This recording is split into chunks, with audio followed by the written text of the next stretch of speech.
Mark for Mr. François Laurent, Culture and Creation Advisor from the French National Commission for UNESCO and from the French Ministry of Culture. Mr. François Laurent, please, the floor is yours.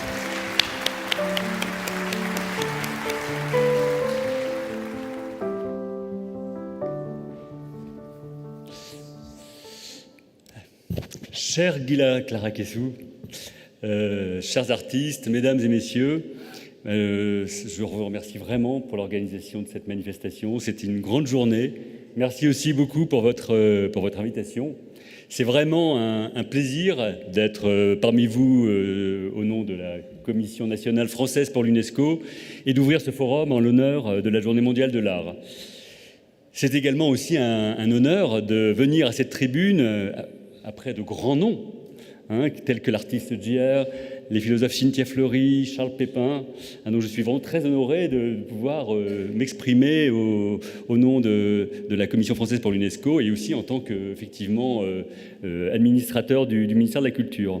Et je tenais d'abord à dire à quel point la France est bien sûr très attentive aux enjeux que vous soutenez. Et le ministère de la Culture français est particulièrement engagé, comme vous le savez sans doute, dans des politiques en faveur de la diffusion de l'art et de la culture auprès de tous les publics, Et le ministère de la Culture a mis en place des dispositifs spécifiques pour qu'aucun public ne soit oublié. Et notamment des publics qui sont parfois dans des situations particulièrement difficiles. Je pense évidemment aux malades dans les hôpitaux. Je pense aussi aux personnes âgées. Il ne faut pas oublier que nous sommes sur un continent, et nous ne sommes pas les seuls d'ailleurs, où les populations vieillissent. Et puis je pense également aux personnes en situation de handicap. Et donc c'est vrai qu'il y a depuis plus de 20 ans des politiques portées par le ministère de la Culture pour aller avec les artistes, avec les gens de culture, au-devant de ces personnes. Et par exemple, très concrètement, il y a une convention passée, ça peut donner des idées à d'autres, une convention passée entre le ministère de la Culture et le ministère de la Santé pour engager des dispositifs très concrets de propositions culturelles, de propositions artistiques en direction de populations, comme je vous l'ai dit, qui sont dans les hôpitaux, dans les maisons de retraite. Et donc, chaque année, vous avez dans chaque région les antennes du ministère de la Culture avec les agences régionales de santé qui lancent des appels à projets pour faire venir des artistes, des gens de culture au plus près de toutes ces populations. Je pense que c'est extrêmement important. Et d'ailleurs, très, très récemment, je vous le disais au préalable, de notre ministre de la Culture, le 26 mars dernier, donc c'est tout récent, Rachida Dati était à Villejuif, au centre Gustave Roussy, qui est le premier centre de lutte contre le cancer en Europe, pour remettre un prix de poésie à des jeunes malades du cancer dans ce centre, dans le cadre d'une manifestation nationale qu'on appelle en France le Printemps des poètes. Elle était là, donc, auprès des jeunes malades qui avaient gagné ce concours de poésie. Et elle était aussi là pour visiter le département de cancérologie de l'enfant et de l'adolescent, pour voir aussi toutes les initiatives qui avaient été mises en place pour amener la culture au centre de ce grand lieu dédié à la recherche et aux soins contre des maladies cancéreuses.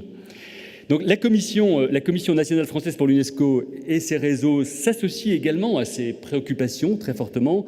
Je vous rappelle que dans les 194 États membres de l'UNESCO, les commissions nationales des pays membres font le lien entre l'UNESCO, la société civile et les autorités publiques et institutionnelles de leur pays.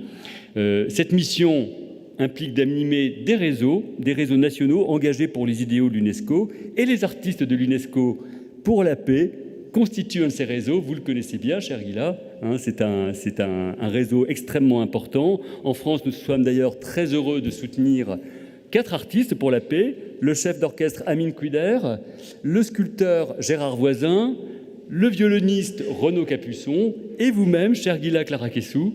Nous avons eu le plaisir de travailler avec vous lors du colloque à l'UNESCO pour les droits des femmes en 2021. Vous vous souvenez évidemment de ce grand moment. Donc je tiens quand même donc à rappeler à quel point donc la Commission française pour l'UNESCO, comme d'ailleurs à mon avis beaucoup de commissions nationales pour l'UNESCO, sont très impliquées sur les enjeux culturels. Et la Commission, comme l'UNESCO, reconnaissent combien l'art, la culture permettent de prendre soin de notre communauté humaine. D'ailleurs, je rappelle que l'acte constitutif de l'UNESCO dispose que les guerres prenant naissance dans l'esprit des hommes, c'est dans l'esprit des hommes que doivent être élevées les défenses de la paix. La culture fait partie des outils privilégiés de l'UNESCO, aux côtés de l'éducation et de la science, pour assurer cette coopération intellectuelle, ce dialogue interculturel et, in fine, la paix entre les peuples. La culture est vraiment un ciment d'une société durable et pacifique, mais aussi un moteur d'une société vivante et créative tournée vers l'avenir. Voilà. Donc je pense que c'est donc tout naturellement que nous sommes très heureux de vous soutenir dans votre démarche, parce que vous répondez vraiment à des objectifs qui sont les nôtres. J'ai bien sûr hâte d'entendre les témoignages des artistes et des soignants qui font la culture et des arts des remèdes, en quelque sorte. Et je profite quand même, avant de vous quitter, de vous dire que nous avons 2 grands rendez-vous avec l'UNESCO, 2 grands rendez-vous très importants pour la culture. Nous avons le 20 juin prochain, à Paris, la célébration des 20 ans d'une convention qui nous tient particulièrement à cœur, qui est la Convention sur la diversité culturelle. Et je peux vous dire, aujourd'hui, la diversité culturelle, c'est vraiment un enjeu. C'est vraiment un enjeu. Donc c'est vrai que ce sera un moment très important où on s'attachera justement à cette protection de la diversité culturelle à l'ère du numérique. C'est un enjeu très fort. Ce sera aussi un moment pour réfléchir à l'accès équitable à la culture dans un monde globalisé. Ça n'est pas toujours simple pour les artistes, tant s'en faut. Et puis aussi, l'idée, c'est d'assurer une diversité culturelle en ligne avec le corpus des droits fondamentaux. Et l'autre actualité, c'est l'organisation à Barcelone d'une grande conférence qu'on appelle Mondiaculte, une conférence sur les politiques culturelles qui se tiendra donc à Barcelone du 29 septembre au 1er octobre 2025 et qui visera à réaffirmer toute la place de la culture. Voilà. Donc je tiens encore à vous remercier, à vous dire tout le plaisir que nous avons à voir l'organisation de cette manifestation, et je vous souhaite donc d'excellents débats aujourd'hui. Merci, cher Gila. Je vous remercie.